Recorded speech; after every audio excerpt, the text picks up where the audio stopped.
Very welcome to the students. और हम लोगों ने अपने एक पूरे शेड्यूल को, एक पूरे सिलेबस को डिस्कस किया था जो हम लोग अपना पढ़ेंगे इंग्लिश का। और उस सिलेबस में ग्रामर के पोर्शन में सबसे पहले हमने कहा था कि हम सेंटेंस को पढ़ेंगे। हमारा पहला टॉपिक बच्चे कौन सा है? सेंटेंस। कितने प्रकार के सेंटेंस होते हैं, उनका क्या स्ट्रक्चर होता है और उसके फंक्शन क्या होते हैं, वो हमें देखना था। तो आप सबसे पहले आज सेंटेंस की डेफिनीशन पढ़ोगे बच्चे, परिभाषा वाक्य की क्या होती है। दूसरा, कितने प्रकार के आप पे सेंटेंसेस होते हैं। और तीसरा, इनका स्ट्रक्चर क्या होता है। ठीक है, स्ट्रक्चर ऑफ सेंटेंसेस। अलग अलग प्रकार के सेंटेंसेस का जो बच्चे स्ट्रक्चर होता है वो हम पढ़ेंगे। तो पहला हमारा काम होगा आज सेंटेंस की डेफिनीशन पढ़ना। दूसरा काम होगा सेंटेंस के टाइप्स पढ़ना। और तीसरा काम होगा सेंटेंस के स्ट्रक्चर को पढ़ना। ठीक है बच्चे, क्लियर? चलिए स्टार्ट करते हैं अपनी क्लास को और पढ़ते हैं सेंटेंस की डेफिनीशन को। और आप देख सकते हैं बच्चे यहाँ पे क्लास को स्टार्ट करते हैं सेंटेंस की डेफिनीशन के साथ। तो सेंटेंस बच्चे किसे कहा जाता है? जिसको आप हिंदी में वाक्य कहते हो। क्या होता है? आपने कोई भी एक इंफॉर्मेशन दी। भाई बातचीत करने के लिए इंफॉर्मेशन दी जाती है या ली जाती है, ठीक है। जानकारी देना या लेना ही अपने आप में बातचीत करना कहलाता है, कम्युनिकेट करना कहलाता है। अब जो जानकारी आप सामने वाले को दे रहे हो या जो जानकारी आप सामने वाले से ले रहे हो, ये अपने आप में पहली बात तो कंप्लीट होनी चाहिए और दूसरी बात मीनिंगफुल होनी चाहिए। एक कंप्लीट और मीनिंगफुल इंफॉर्मेशन को ही सेंटेंस कहा जाता है। तो बच्चे सेंटेंस किसे कहते हैं? एक कंप्लीट एक कंप्लीट एक complete and meaningful information. A complete and meaningful information. ठीक है बच्चे, meaningful information information is known as is known as sentence. तो एक संपूर्ण एवं मतलबपूर्ण जानकारी को वाक्य कहा जाता है। या फिर आप इंफॉर्मेशन की जगह स्टेटमेंट भी लिख सकते हैं। एक complete and meaningful statement is known as sentence. तो ये सेंटेंस की आपकी जानकारी हो गई। अब दो बातें बहुत इंपॉर्टेंट हैं, आप गौर से देखें। दो बातें बहुत इंपॉर्टेंट हैं। पहली कौन सी है? किसी भी सेंटेंस को क्या होना चाहिए अपने आप में? कंप्लीट। और दूसरा मीनिंगफुल। अब सेंटेंस कंप्लीट है या नहीं है, ये किससे पता लगेगा? इसके स्ट्रक्चर से। और वो मीनिंगफुल है या नहीं है वो कैसे पता लगेगा? इसके कॉन्टेक्स्ट से। ठीक है, तो आपको कंप्लीट पता करने के लिए क्या चाहिए? इसका स्ट्रक्चर। और मीनिंगफुल के लिए क्या चाहिए? इसका कॉन्टेक्स्ट यानी भाव, कि इसका भाव सही आ रहा है या नहीं आ रहा है। और कंप्लीट के लिए क्या चाहिए बच्चे? स्ट्रक्चर। इसीलिए हम सेंटेंस का स्ट्रक्चर पढ़ते हैं, ये कंफर्म करने के लिए कि ये कंप्लीट स्ट्रक्चर से हो चुका है या नहीं हुआ है। ठीक है इसके बाद में नेक्स्ट आप देखेंगे, आपके पास में आता है सेंटेंस के टाइप्स। टाइप्स ऑफ सेंटेंस, कि सेंटेंस कितने प्रकार के होते हैं। तो मैं आपको बताऊं, सेंटेंस बच्चे दो प्रकार के होते हैं। एक फंक्शन के आधार पे और एक स्ट्रक्चर के आधार पे। ठीक है, तो हम सेंटेंसेस को डिवाइड करते हैं। Sentences sentences can be divided. Sentences को विभाजित किया जा सकता है। Can be divided in two categories. Into categories, दो श्रेणियों में वाक्यों के प्रकार को बांटा जा सकता है। पहली होती है on the basis of on the basis of on the basis of structure. और दूसरी होती हैं on the basis of function. पहली वाली आपने देख ली कौन सी हो गई, on the basis of structure, और दूसरी हो जाएगी on the basis of function. अच्छा कैसे काम होता है देखते हैं इसके अंदर, आउट करना हो,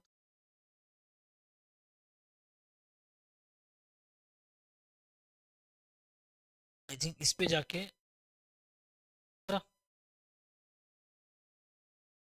तो सेकंड आगे बढ़ते हैं। नेक्स्ट आप देखेंगे कि आपका पहला हो गया on the basis of structure, और दूसरा होता है ऑन द बेसिस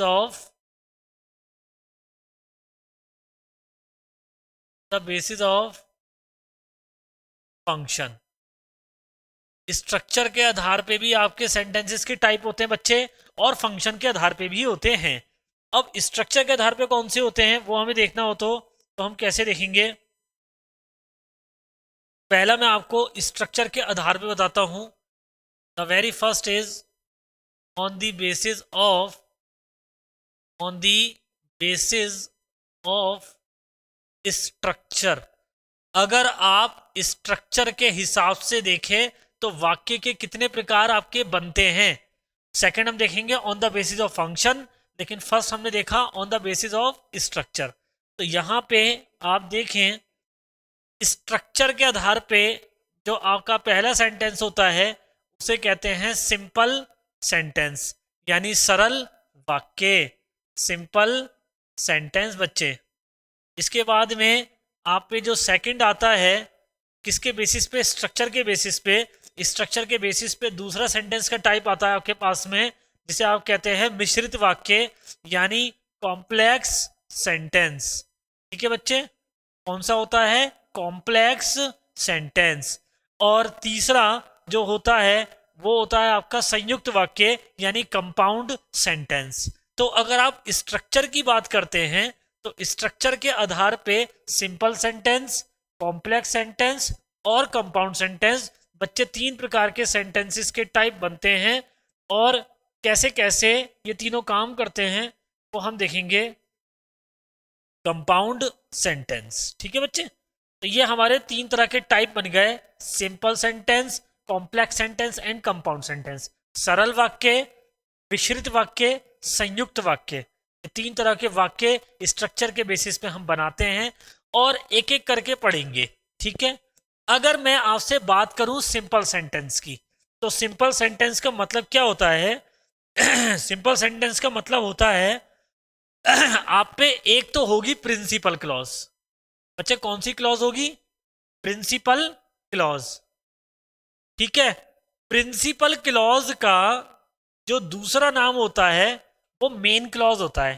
तो आप जिसे प्रिंसिपल क्लॉज कहते हैं आप इसे मेन क्लॉज भी कह सकते हैं।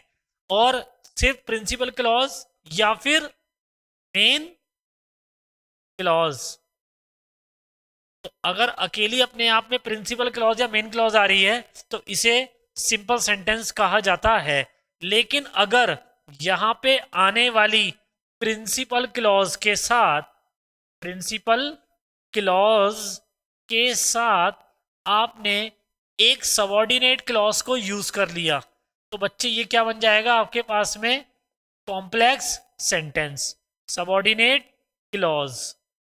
ठीक है, और अगर कंपाउंड सेंटेंस की बात की जाए तो कंपाउंड सेंटेंस का मतलब होता है प्रिंसिपल क्लॉज के साथ साथ coordinate clause, principal clause plus coordinate clause. इसका मतलब ये है कि आप चाहे सिंपल सेंटेंस की बात करो, आप चाहे कॉम्प्लेक्स सेंटेंस की बात करो, या आप चाहे सबऑर्डिनेट कंपाउंड सेंटेंस की बात करो, आप किसी भी टाइप के सेंटेंस की बात करो, आपको प्रिंसिपल क्लॉज तो कंपलसरी तीनों में चाहिए ही चाहिए। आपने गौर से देखा बच्चे, हमने क्या करा यहाँ पे देखें आप, कि अगर आपने अकेले प्रिंसिपल क्लॉज को यूज किया है और प्रिंसिपल क्लॉज का दूसरा नाम क्या हो सकता है, मेन क्लॉज, तो अगर अकेली केवल प्रिंसिपल क्लॉज आ रही है तो कौन सा सेंटेंस बना था, सिंपल सेंटेंस। लेकिन अगर आपने इस प्रिंसिपल क्लॉज के साथ में एक सबऑर्डिनेट क्लॉज को यूज कर लिया तो कौन सा सेंटेंस बन गया, कॉम्प्लेक्स सेंटेंस। और अगर आपने इसी प्रिंसिपल क्लॉज के साथ सबऑर्डिनेट क्लॉज को यूज नहीं करा, सबऑर्डिनेट की जगह कोऑर्डिनेट क्लॉज को यूज कर लिया, तो क्या बन जाता है ये कंपाउंड सेंटेंस। यानी प्रिंसिपल क्लॉज तो तीनों में आएगी, इसका आना अनिवार्य है, बिना प्रिंसिपल क्लॉज के कोई सा भी सेंटेंस बन ही नहीं सकता। और अगर अकेली प्रिंसिपल क्लॉज आती है तो कहलाता है सिंपल सेंटेंस, अगर प्रिंसिपल क्लॉज के साथ साथ सबऑर्डिनेट क्लॉज मिल जाती है तो कहलाता है कॉम्प्लेक्स सेंटेंस, और प्रिंसिपल क्लॉज के साथ कोऑर्डिनेट क्लॉज मिल जाती है तो कहलाता है कंपाउंड सेंटेंस। ये बच्चे तीन प्रकार के सेंटेंस स्ट्रक्चर के बेसिस पे होते हैं। सवाल ये खड़ा होता है कि जब हम इतनी देर से क्लॉज क्लॉज क्लॉज क्लॉज पढ़ रहे हैं, क्योंकि हमने सबसे पहले क्या पढ़ा, प्रिंसिपल क्लॉज, फिर हमने क्या पढ़ा, सबऑर्डिनेट क्लॉज, फिर हमने क्या पढ़ा, कोऑर्डिनेट क्लॉज। जब इतनी देर से क्लॉज क्लॉज क्लॉज क्लॉज पढ़ रहे हैं तो कम से कम पता भी तो होना चाहिए कि क्लॉज किसे कहते हैं। अगर हमें क्लॉज पता होगी तभी तो हम आगे की बात करेंगे कि कौन सी क्लॉज को प्रिंसिपल कहते हैं, कौन सी क्लॉज को सबऑर्डिनेट कहते हैं और कौन सी क्लॉज को कोऑर्डिनेट कहते हैं। तो पहले क्लॉज तो पता हो बच्चे, उसके बाद ही तो प्रिंसिपल कोऑर्डिनेट और सबऑर्डिनेट की बात करेंगे। तो अब हमारा जो मेन टॉपिक है वो है, आप क्लॉज को पढ़ेंगे कि क्लॉज किसे कहते हैं। तो बच्चे नेक्स्ट टॉपिक कौन सा है हमारा, व्हाट इज क्लॉज, और वो हमारे सामने आता है। अब हम पढ़ेंगे क्लॉज। क्लॉज को हिंदी में वाक्यांश कहा जाता है, वाक्य का अंश, ठीक है। और क्लॉज बेसिकली तीन प्रकार की होती है। एक प्रिंसिपल क्लॉज, आपने अभी देखा ही था कि आप पे एक कौन सी थी, प्रिंसिपल क्लॉज। दूसरी कौन सी होती है, सबऑर्डिनेट क्लॉज, और तीसरी कौन सी होती है, कोऑर्डिनेट क्लॉज। तो प्रिंसिपल क्लॉज, दूसरी हो गई सबऑर्डिनेट क्लॉज, और तीसरी हो गई coordinate clause. There are main three types of clauses, coordinate clause. अब अगर आप देखें कि प्रिंसिपल क्लॉज किसे कहा जाता है, और उससे पहले देखना पड़ेगा क्लॉज किसे कहते हैं। तो क्लॉज किसे कहते हैं बच्चे, मैं आपको बताऊं क्लॉज किसे कहते हैं। मान के चलो आपके पास में 1 2 3 4 कितने भी शब्द हो सकते हैं, इन शब्दों का आपने एक ग्रुप बनाया। क्या बनाया सॉरी, ग्रुप या समूह। ये जो ग्रुप आपने बनाया बहुत सारे वर्ड्स का, ये सब्जेक्ट और प्रेडिकेट को मिला के बनता है। और एक ऐसा शब्दों का समूह जो सब्जेक्ट और प्रेडिकेट को मिला के बनता है, उसे क्या कहा जाता है, उसे क्लॉज कहा जाता है, ठीक है। तो क्लॉज की डेफिनेशन क्या कहती है, a group of words, a group of words, बहुत सारे शब्दों का एक ऐसा समूह जो सब्जेक्ट और प्रेडिकेट को मिला के बनता है। एक समस्या खत्म नहीं हुई और दूसरी सामने खड़ी हो गई। सर क्लॉज तो पढ़ रहे थे, अब ये सब्जेक्ट और प्रेडिकेट क्या होता है, तो चलिए वो भी पढ़ेंगे पहले, सब्जेक्ट प्रेडिकेट क्या होता है। लेकिन पहले क्लॉज की डेफिनेशन को देखते हैं। ए ग्रुप ऑफ वर्ड्स, शब्दों का ऐसा समूह, है ना, which, a group of words which are made of, क्या, made of subject and predicate, and predicate. तो शब्दों का एक ऐसा समूह जो सब्जेक्ट और प्रेडिकेट को मिला के बनता है, उसको क्या बोलते हैं हम, क्लॉज, ठीक है। अब हमारा अगला टॉपिक क्या है कि सब्जेक्ट किसे कहते हैं और प्रेडिकेट किसे कहते हैं, और इन दोनों को मिला के कैसे क्लॉज बनती है, ठीक है बच्चे। तो नेक्स्ट हेडिंग हमारे पास में कौन सी आती है, वो आती है हम सब्जेक्ट किसे कहते हैं और प्रेडिकेट किसे कहते हैं, ठीक है। तो यहाँ पे नेक्स्ट हेडिंग जो हमारे पास में आती है वो आती है सब्जेक्ट एंड प्रेडिकेट, ठीक है। एक एक करके समझेंगे कि किसे कहते हैं सब्जेक्ट और किसे कहते हैं प्रेडिकेट। तो अभी तक मैं आपको बता दूं हमने क्या पढ़ा है। सबसे पहले हमने ये पढ़ा था कि अगर आप अंग्रेजी की बात करते हैं तो इंग्लिश लैंग्वेज का यूज बातचीत करने के लिए होता है, कम्युनिकेशन के लिए होता है, ठीक है। लैंग्वेज का यूज हम क्यों करते हैं?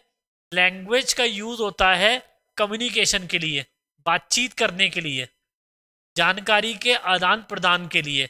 और जब भी आप कम्युनिकेट करते हो यानी सूचना का आदान प्रदान करते हो तो वो किसी एक स्टेटमेंट यानी कथन के रूप में होती है, और वो कथन अपने आप में कैसा होना चाहिए? कंप्लीट और मीनिंगफुल। तो किसी भी कंप्लीट और मीनिंगफुल इंफॉर्मेशन को क्या कहा जाता है? सेंटेंस कहा जाता है। A complete and meaningful information is known as sentence. अब अगर आप इसके प्रकार की बात करते हैं वाक्य की, तो दो आधार पे आप प्रकार देख सकते हैं वाक्य के। पहला, on the basis of structure यानी ढांचे के आधार पे, और दूसरा हो सकता है on the basis of function यानी कार्य के आधार पे। एक तो हो गया ढांचे के आधार पे, एक हो गया कार्य के आधार पे। तो अगर आप पहला वाला देखते हैं on the basis of structure यानी ढांचे के आधार पे, तो स्ट्रक्चर के हिसाब से बच्चे तीन तरह के सेंटेंसेस होते हैं। पहला सिंपल सेंटेंस, दूसरा कॉम्प्लेक्स सेंटेंस और तीसरा कंपाउंड सेंटेंस। सिंपल सेंटेंस का मतलब होता है केवल प्रिंसिपल क्लॉज। कॉम्प्लेक्स सेंटेंस का मतलब होता है प्रिंसिपल क्लॉज के साथ साथ सबऑर्डिनेट क्लॉज।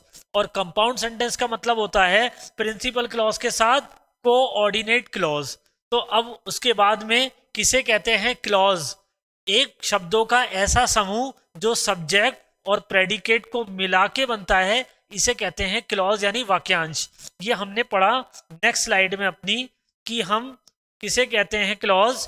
एक group of words which are made of subject and predicate. Subject और प्रेडिकेट को मिला के जो शब्दों का समूह बनता है, उस समूह का नाम क्या होता है? क्लॉज यानी वाक्यांश।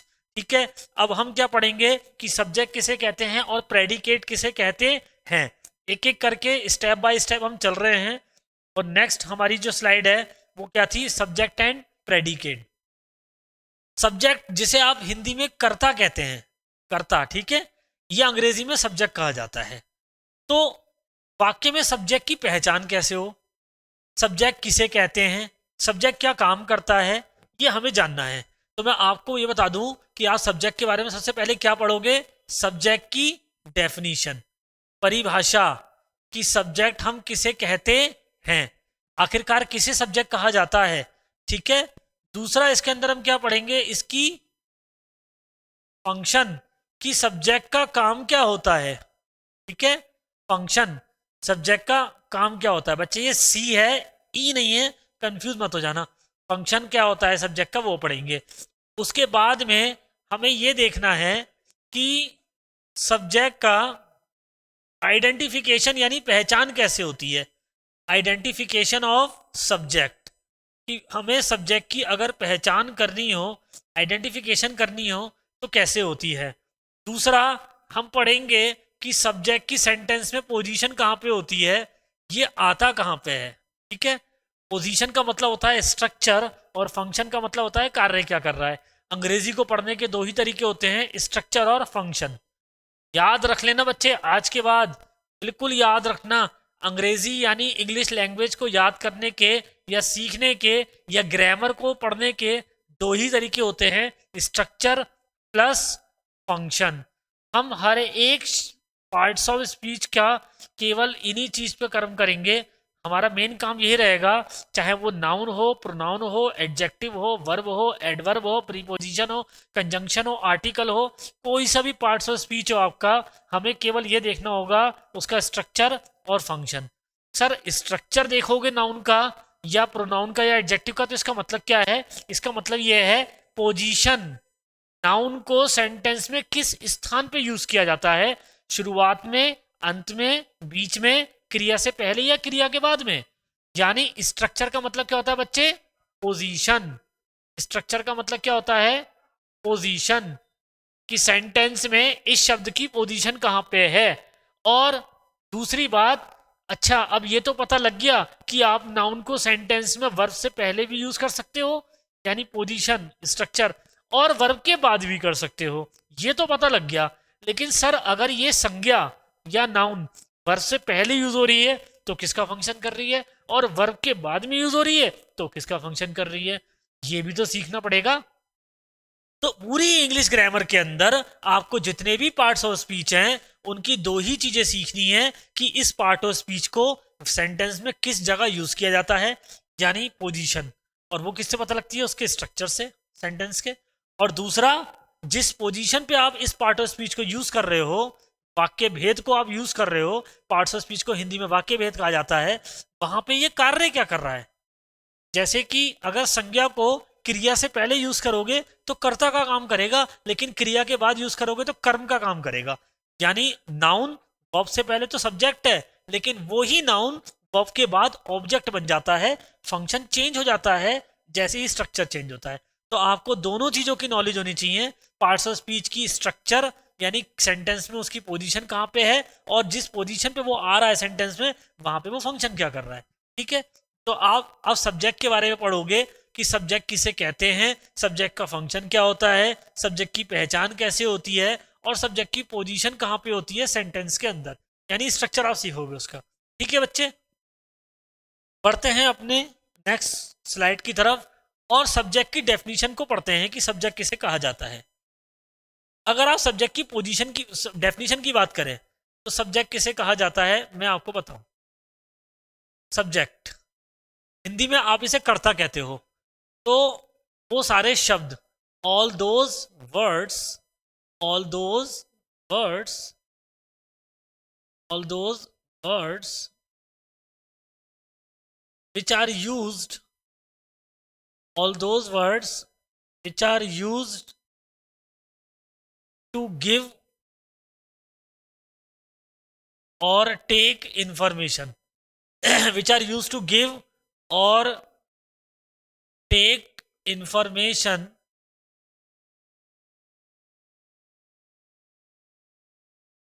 of a person, of a person,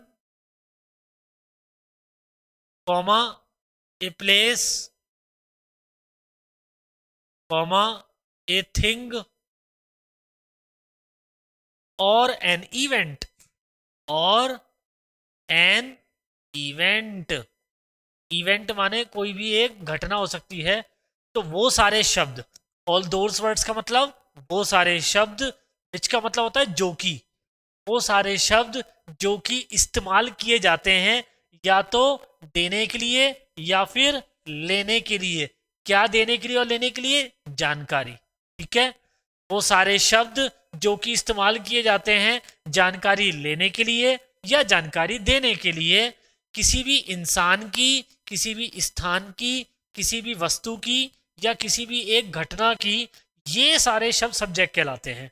ठीक है बच्चे, तो यहाँ पे आपने सब्जेक्ट की जानकारी डेफिनेशन के रूप में देखी कि वो सारे शब्द जो जानकारी लेने के लिए या देने के लिए इस्तेमाल किए जाते हैं, किसी व्यक्ति की, वस्तु की, स्थान की या घटना की, उन्हें आप क्या कहते हो, उन्हें आप सब्जेक्ट कहते हो।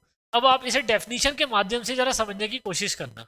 ठीक है, लेकिन पहले आप इसके फंक्शन की तरफ चले। तो function of sentence, function of sentence कि वाक्य का कार्य क्या, मतलब function of subject, sorry, function of subject कि कर्ता का फंक्शन क्या होता है, वो हमें देखना है।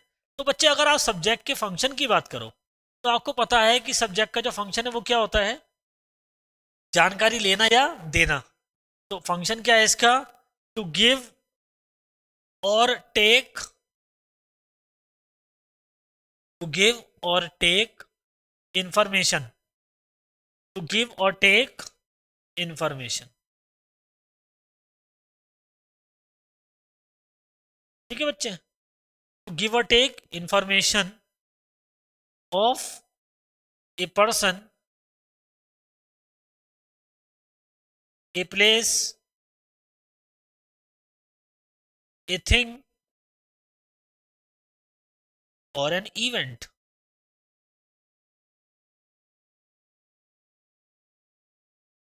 ठीक है, किसी भी व्यक्ति की, वस्तु की, स्थान की या घटना की जानकारी लेना या देना, ये फंक्शन होता है सब्जेक्ट का।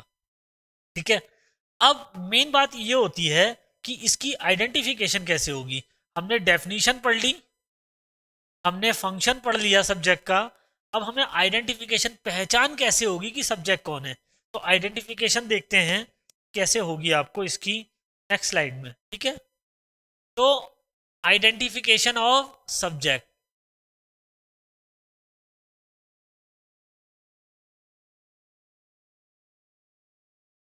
आइडेंटिफिकेशन ऑफ सब्जेक्ट, सब्जेक्ट की पहचान कैसे होगी, आइडेंटिफिकेशन ऑफ सब्जेक्ट। अगर आप आइडेंटिफिकेशन की बात करें तो आपको सेंटेंस को कैसे पहचानना है वो देखेंगे, सेंटेंस किस तरीके से पहचाना जाएगा।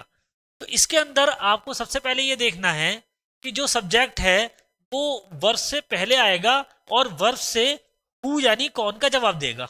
ठीक है, तो आप लिख सकते हैं कि all those words, all those words, all those words which reply the answer of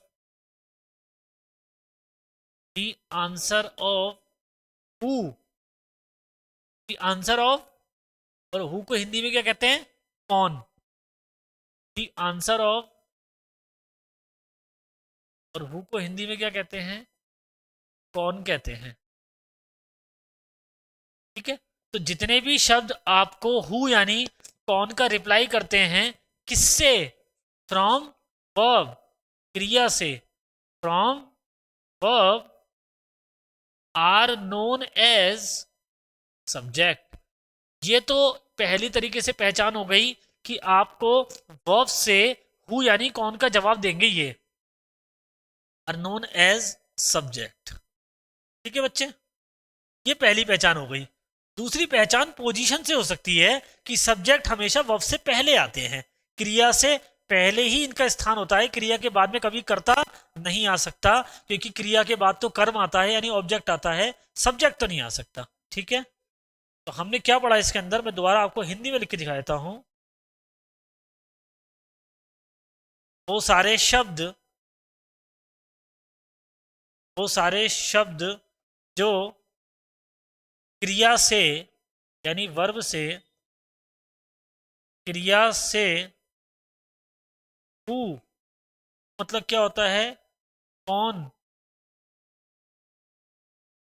का उत्तर देते हैं, कौन का उत्तर देते हैं, उन्हें कर्ता यानी सब्जेक्ट कहा जाता है, कहा जाता है। ठीक है बच्चे, तो जितने भी शब्द, अब ध्यान रखना इसमें, आपको वर्ब से हु का जवाब चाहिए, मतलब कौन का। इसका मतलब ये नहीं कि आप ये ढूंढने लग जाओ कि ये हु कहाँ लिखा है, ये कौन कहाँ है सेंटेंस में, कौन मत ढूंढना, कौन का जवाब ढूंढना, मतलब का रिप्लाई ढूंढना है, WHO हु लिखा हुआ नहीं ढूंढना है, हु का रिप्लाई ढूंढना है। तो इसमें बहुत अंतर होता है। तो आप सबसे पहले पहचान करने के लिए क्या करेंगे, आप सबसे पहले वर्ब पे जाएं और उस वर्ब से एक सवाल करें, कौन, हु, और जो शब्द आपको वर्ब से हु यानी कौन का उत्तर दे दे, कौन का आपने अगर सवाल करा ना कौन, और वो उस कौन का जवाब दे दे हु का, वो ही सब्जेक्ट होगा।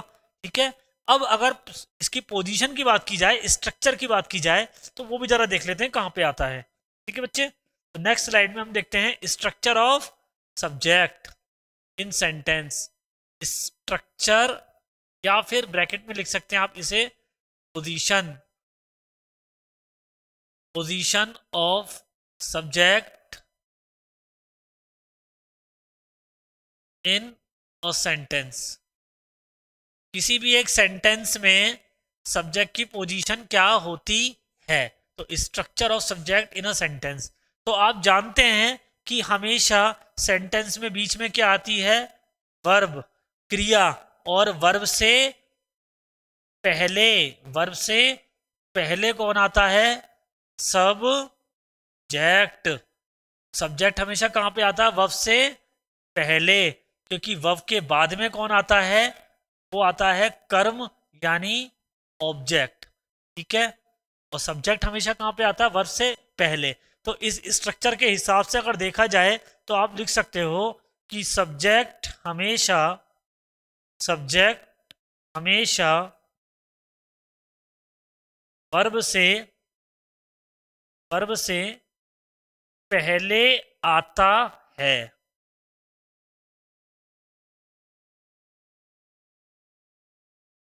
ठीक है, subject comes always before main verb.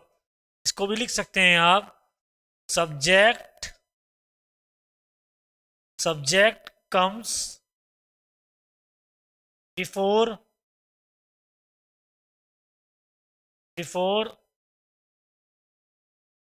Main verb. Subject हमेशा मेन वर्ब से पहले आता है। ये हमने देख लिया। तो सब्जेक्ट हमेशा वर्ब से पहले आएगा, ये हमें पता है। सब्जेक्ट वर्ब से हु का जवाब देगा, ये हमें पता है। जानकारी लेने या देने के लिए यूज होगा, ये हमें पता है। तो मैं इन सारी जानकारियों को एक जगह इकट्ठा कर देता हूं जो हमने अभी तक पढ़ी हैं। क्या है, हमने सब्जेक्ट के बारे में क्या क्या पढ़ा बच्चे, वो मैं आपको दोबारा बता देता हूं यहाँ पे कि सब्जेक्ट किस लिए प्रयोग होता है। जानकारी देने या लेने के लिए, जानकारी देने या लेने के लिए। ठीक है, जानकारी देने या लेने के लिए, टू गिव और टेक इंफॉर्मेशन। दूसरा, सब्जेक्ट हमेशा वर्ब से हु मतलब होता है कौन का उत्तर देता है, कौन का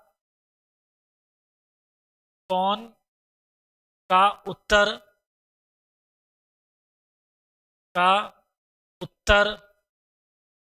देता है। ठीक है बच्चे, तीसरी बात हमने ये देखी थी कि वर्ब से पहले आता है। सब्जेक्ट हमेशा वर्ब से पहले आता है। तो यहाँ पे सबसे पहले आपने क्या देखा, उसका फंक्शन। फिर आपने आइडेंटिफिकेशन के लिए किसका जवाब देता है, कौन का, किससे, वर्ब से। बहुत इंपॉर्टेंट है, याद रखना, हु का जवाब किससे मांगना है, वर्ब से, मेन वर्ब से। तो मेन वर्ब से हु का जवाब यानी कौन का जवाब देता है, कौन, आपको सब्जेक्ट, और वर्ब से हमेशा पहले ही आता है। तो अब जितनी भी जानकारी आपने सब्जेक्ट के बारे में सीखी है, जरा उसे उदाहरण से समझने की कोशिश करेंगे। ठीक है बच्चे, यहां पे हम देखते हैं कि हमारे पास में एक पहला सेंटेंस है, इसमें लिखा है Amit is my best friend. Amit is my best friend, Amit मेरा सबसे घना मित्र है। दूसरा हम देखते हैं हमारे पास में कौन सा आता है, वो आता है Delhi is the capital of India. Delhi is the capital of India, कि दिल्ली जो है वो भारत की राजधानी है।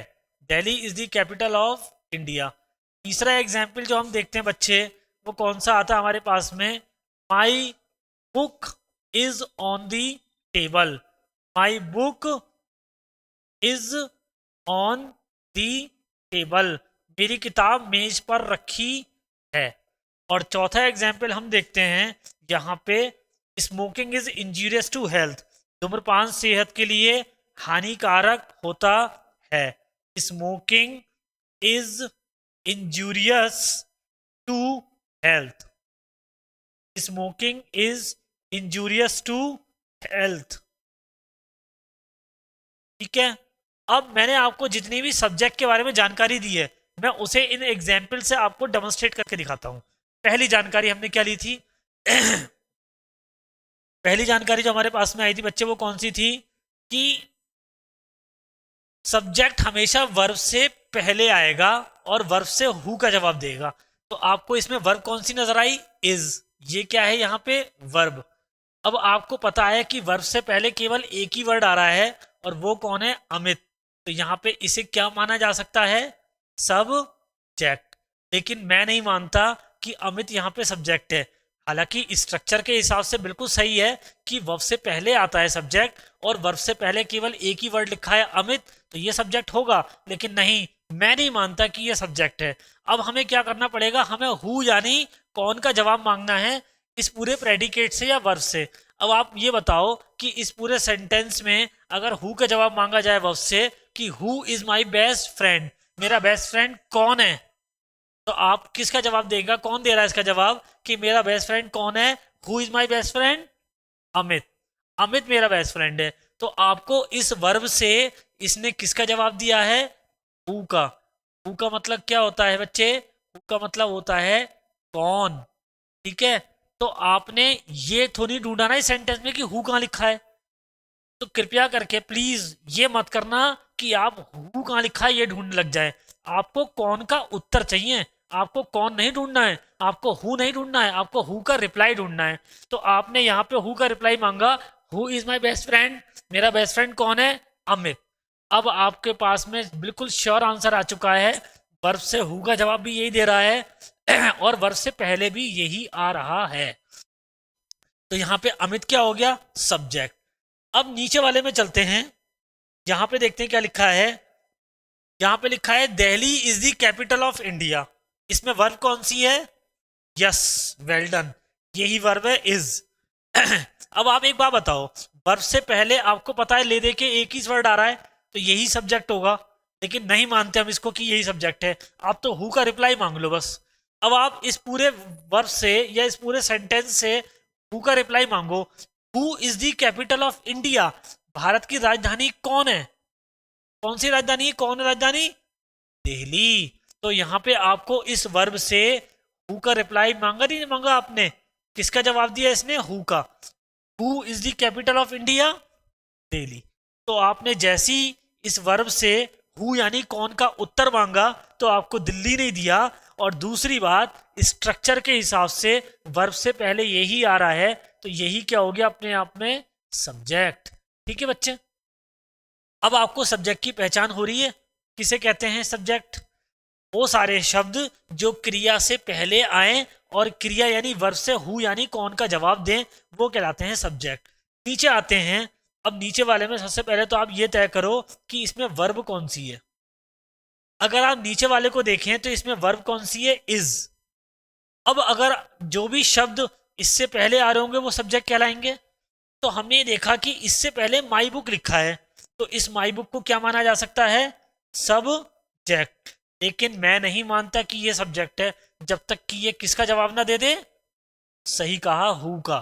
ठीक है, तो यहां पे आप यहां वर्ब से एक सवाल करें, who is on the table, मेज पर कौन है, मेज पर कौन है, मेरी किताब, माई बुक। तो आपको इस वर्ब से हु का जवाब भी मिल रहा है माई बुक के रूप में, और भैया ये आवी वर्ब से पहले ही रहा है, तो इसका मतलब अब तो मानना ही पड़ेगा कि माई बुक यहाँ पे क्या है, सब्जेक्ट। क्योंकि ये वर्ब से हु का जवाब भी दे रहा है कौन का, और आवी वर्ब से पहले रहा है, तो इसका मतलब यही क्या है यहाँ पे, सब्जेक्ट। नीचे देखते हैं, अब यहाँ पे वर्ब कौन सी है, इज। ठीक है, यही वर्ब है यहाँ पे, और इससे आपने हु का जवाब मांगा कि who is injurious to health, सेहत के लिए कौन हानिकारक है। तो इस वाक्य के अंदर मुझे फटाफट बताएं कि हु का जवाब कौन दे सकता है, कौन दे सकता है, सही कहा, स्मोकिंग ही है। अच्छा, who is injurious to health, सेहत के लिए कौन हानिकारक है, धूम्रपान। तो आपको इस वर्ब से किसका जवाब मिल रहा है, हु का। और भैया दूसरी बात ये भी तो है कि वर्ब से पहले यही तो आ रहा है। तो हमने क्या कहा था, जितने भी शब्द वर्ब से पहले आते हैं और हु का जवाब देते हैं वो सब्जेक्ट कहलाते हैं। ठीक है, अब आप मुझे एक बात बताएं कि आपने सब्जेक्ट के जो फंक्शन सीखे थे, कार्य, उसमें क्या कहा था कि सब्जेक्ट जानकारी लेने के लिए या देने के लिए प्रयोग किया जाता है। किसकी जानकारी लेने और देने के लिए, या तो किसी व्यक्ति की, या किसी वस्तु की, या किसी स्थान की, या किसी घटना की। स्मोकिंग करना भी एक घटना है, हैपनिंग है जो घटित होती है। ठीक है, हर चीज हैपनिंग है, मैं पढ़ा रहा हूं, आप पढ़ रहे हो, बाहर सड़क पे कोई चल रहा है, कोई खाना बना रहा है, कोई फोन पे बात कर रहा है, कोई गाड़ी चला रहा है, कोई ऑफिस में काम कर रहा है, ये सारी चीजें क्या है, हैपनिंग है, इवेंट है। ठीक है, उसी तरीके से अगर कोई सिगरेट पी रहा है वो भी एक इवेंट है ना, घटना है। तो आपने क्या कहा था, वो सारे शब्द जो किसी व्यक्ति की जानकारी, किसी वस्तु की जानकारी, किसी स्थान की जानकारी या किसी घटना की जानकारी देने के लिए या लेने के लिए प्रयोग किए जाते हैं, वो सब्जेक्ट कहलाते हैं। यहाँ पे ये सब्जेक्ट व्यक्ति की जानकारी दे रहा है, ये वस्तु की जानकारी दे रहा है, ये स्थान की जानकारी दे रहा है और ये घटना की जानकारी दे रहा है। आपने क्या कहा था, सब्जेक्ट हमेशा वर्ब से पहले ही आएगा। ये वर्ब से पहले आ रहा है, ये वर्ब से पहले आ रहा है, ये वर्ब से पहले आ रहा है और ये भी वर्ब से पहले आ रहा है। तीसरी बात आपने क्या कहा था, सब्जेक्ट हमेशा वर्ब से हु का जवाब देगा। आपने पूछा who is my best friend, Amit. Who is the capital of India, Delhi. Who is on the table, my book. And who is injurious to health, smoking. यानी चारों शब्द जो हमने सब्जेक्ट के रूप में अभी पहचाने हैं, ये वर्ब से हु का जवाब भी दे रहे हैं और वर्ब से पहले भी आ रहे हैं, इसीलिए ये सब्जेक्ट कहलाएंगे। और यदि आपने इन्हें सब्जेक्ट बना दिया है तो इनका काम क्या है, जानकारी देना या लेना, किसी व्यक्ति की, वस्तु की, स्थान की या बच्चे घटने की, किसी भी घटना की। ठीक है, तो आज जो हमने पढ़ा मैं आपको रिवाइज करा देता हूं। क्या था, हमने सबसे पहले ये देखा कि हमें इंग्लिश की शुरुआत करनी है और इंग्लिश में आप ये देखते हैं कि आपके पास में बातचीत करने के लिए आप भाषा का प्रयोग करते हैं और जब भी आप भाषा का प्रयोग बातचीत के लिए करेंगे तो आप जो बातचीत करेंगे वो एक स्टेटमेंट, मुंह से निकले कथन के हिसाब से करेंगे और वो स्टेटमेंट कंप्लीट और मीनिंगफुल होना चाहिए। तो किसी भी कंप्लीट और मीनिंगफुल स्टेटमेंट को क्या कहा जाता है बच्चे, उसे सेंटेंस कहा जाता है। ये हमने पढ़ लिया। A complete and meaningful information या statement is known as sentence. ठीक है, कोई सेंटेंस कंप्लीट है ये कैसे पता लगेगा, उसके स्ट्रक्चर को देख के। और कोई भी सेंटेंस मीनिंगफुल है उसके भाव को समझ के, कॉन्टेक्स्ट को समझ के होता है। अब अगर सेंटेंस के प्रकार की बात की जाए तो सेंटेंस दो प्रकार के होते हैं, एक आधार के यानी स्ट्रक्चर के आधार पे और एक कार्य के आधार पे। दो प्रकार के सेंटेंसेस को पढ़ा जा सकता है। तो sentences are two types, on the basis of structure and second on the basis of, आप देखें क्या होता है, फंक्शन। तो अगर आप पहले वाले बात करते हैं on the basis of structure, तो स्ट्रक्चर के आधार पे आपने तीन तरह के सेंटेंसेस पढ़े। पहला सिंपल सेंटेंस यानी सरल वाक्य, कॉम्प्लेक्स सेंटेंस यानी मिश्रित वाक्य, कंपाउंड सेंटेंस मतलब संयुक्त वाक्य। अब अगर ऐसा है तो यहाँ पे सिंपल सेंटेंस का मतलब होता है केवल प्रिंसिपल क्लॉज, कॉम्प्लेक्स सेंटेंस का मतलब होता है प्रिंसिपल क्लॉज के साथ सबऑर्डिनेट क्लॉज, और कंपाउंड सेंटेंस का मतलब होता है प्रिंसिपल क्लॉज के साथ कोऑर्डिनेट क्लॉज। ठीक है, अब अगर इतनी देर से आप क्लॉज पढ़ रहे थे तो क्लॉज मतलब वाक्यांश किसे कहा जाता है, वो हमने नेक्स्ट स्लाइड में पढ़ा था कि क्लॉज किसे कहते हैं, एक ग्रुप ऑफ वर्ड्स, शब्दों का एक ऐसा समूह जो सब्जेक्ट और प्रेडिकेट को मिला के बनाया जाता है, इसे क्लॉज कहते हैं। अब अगर आप क्लॉज की बात कर रहे हैं और आपने कहा है कि एक ऐसा शब्दों का समूह जो सब्जेक्ट और प्रेडिकेट को मिला के बनाया जाएगा, तो पता तो होना चाहिए ना कि सब्जेक्ट किसे कहते हैं। तो हमने सब्जेक्ट के बारे में क्या जाना, वो सारे शब्द जो किसी व्यक्ति की, वस्तु की, स्थान की या घटना की जानकारी लेने या देने के लिए प्रयोग किए जाते हैं, उन्हें हम सब्जेक्ट कहते हैं। सब्जेक्ट की पहचान कैसे होती है, सब्जेक्ट हमेशा वर्ब से पहले आता है, सब्जेक्ट हमेशा वर्ब से हु यानी कौन का जवाब देता है। ठीक है, और फंक्शन क्या करता है, जानकारी लेने या देने का, किस किस की, किसी व्यक्ति की, किसी वस्तु की, किसी स्थान की या किसी घटना की। ये व्यक्ति की जानकारी दे रहा है, ये वस्तु की, ये स्थान की और ये घटना की। कहाँ पे आ रहा है, वर्ब से पहले। किसका जवाब दे रहा है, वर्ब से हु यानी कौन का। ये आपने सब्जेक्ट के बारे में सीख लिया। ठीक है बच्चों, अब प्रेडिकेट के बारे में और प्रेडिकेट और सब्जेक्ट को मिला के जो क्लॉज बनती है उसे जानने के लिए हम नेक्स्ट क्लास में जुड़ेंगे। आज की क्लास को यहीं समाप्त करते हैं। थैंक यू वेरी मच बच्चे जुड़ने के लिए।